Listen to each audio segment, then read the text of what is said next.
But when someone doesn't adjust their behavior accordingly, in the beginning when I spoke about what are the patterns that has repeated within your life, how many times do you walk into a room and feel depressed and affect everyone in that room? How many times are you so cheery, trying to hold it up, and oh, how are you, trying to make everyone feel good?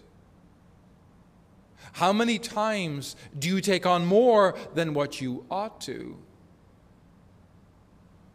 Behavioral modification means that we adjust ourselves in an appropriate spiritual behavior. It doesn't mean that we need to be a saint or pretend that everything is fine, and it doesn't mean that we cannot feel. It means we act out the primitive behavior of our ancestors. We act out how our great-great-great-great-great-great-great-great-grandmother walked through the door. You are overworked like your great-great-great-great-great-great-grandfather and don't know how to get out.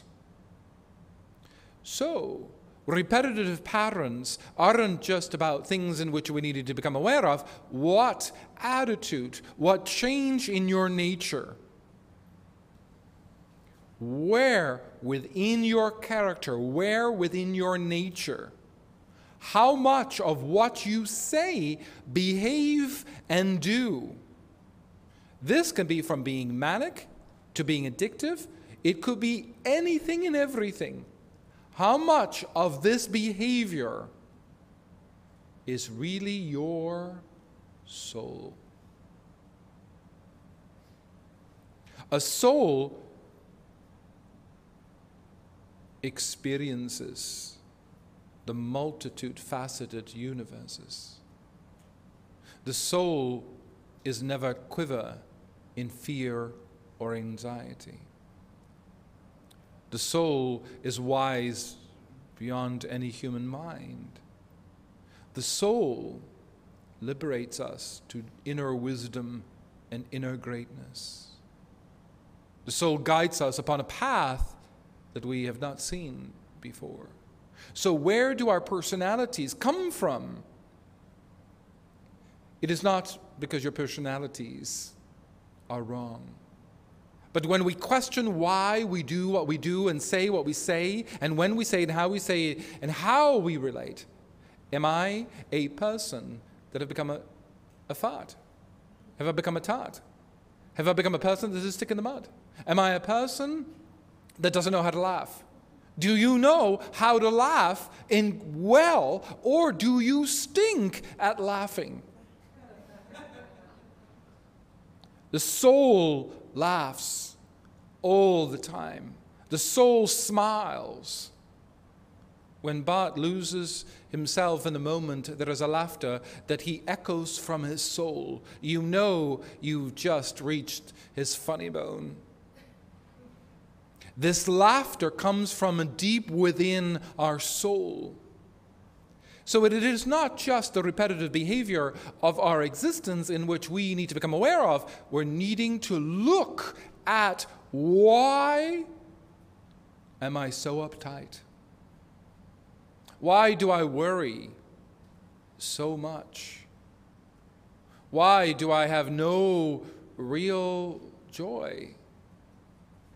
Why can I not enjoy playing cards and just be in the present? I try to have fun, and yet where does my lack of fun or joy? Where does this come from? Who am I? Where does my character, my nature, my personality? Many of your beautiful attributes are direct reflections of your soul. But many of your characteristics do not come from you. These are attributes of past lives, attributes of your ancestors that continuously play out without us being consciously aware. that instead of playing, one sits and does nothing. Ancestors have sat around and have done nothing for centuries. One generation after another. This generation just sits. It is not about being restless or needing to do, but how many families just are boring. How many families do not know how to communicate? How many families, it is a three-ring circus. How many families can really enjoy a great meal together? How many families there are where there is no drama?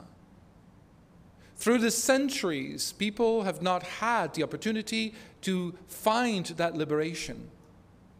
Kings or queens would come down and collect tax and set your villages on fire and put people in dungeons. People have been shocked. People have been waiting. People are sitting and waiting, and we're acting out behaviors of generations without knowing that we are this really boring twit 3 centuries ago.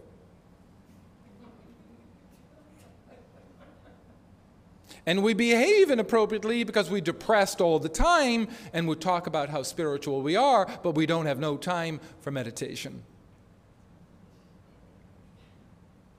So when it comes to the character of our nature, really examine, where does this derive from? You are the first generations, and I can guarantee you that are developing a great heart.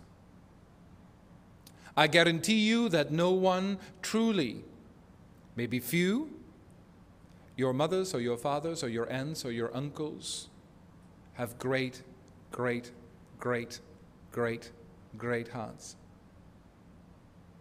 Because one did not develop a great heart, one developed peculiar personalities and addictions and fears, and waiting if our village would be burned down, or if we would be imprisoned, or if we would be thrown. So our primitive behavior, even though we feel that we are so sophisticated,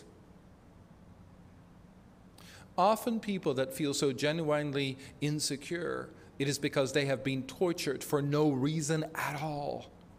And they suffer from a low self-esteem because they've been tortured so badly in other lives that in this lifetime they're trying to overcompensate, and yet they become great leaders. But often it is because what they've experienced is beyond any imagination. Those that have been brought up by deeply narcissistic parents, you are going to try to better yourself constantly, but how much fun are you going to have? Because your narcissistic parents, yes, gave you many things and many gifts, but having a great heart was not one of them.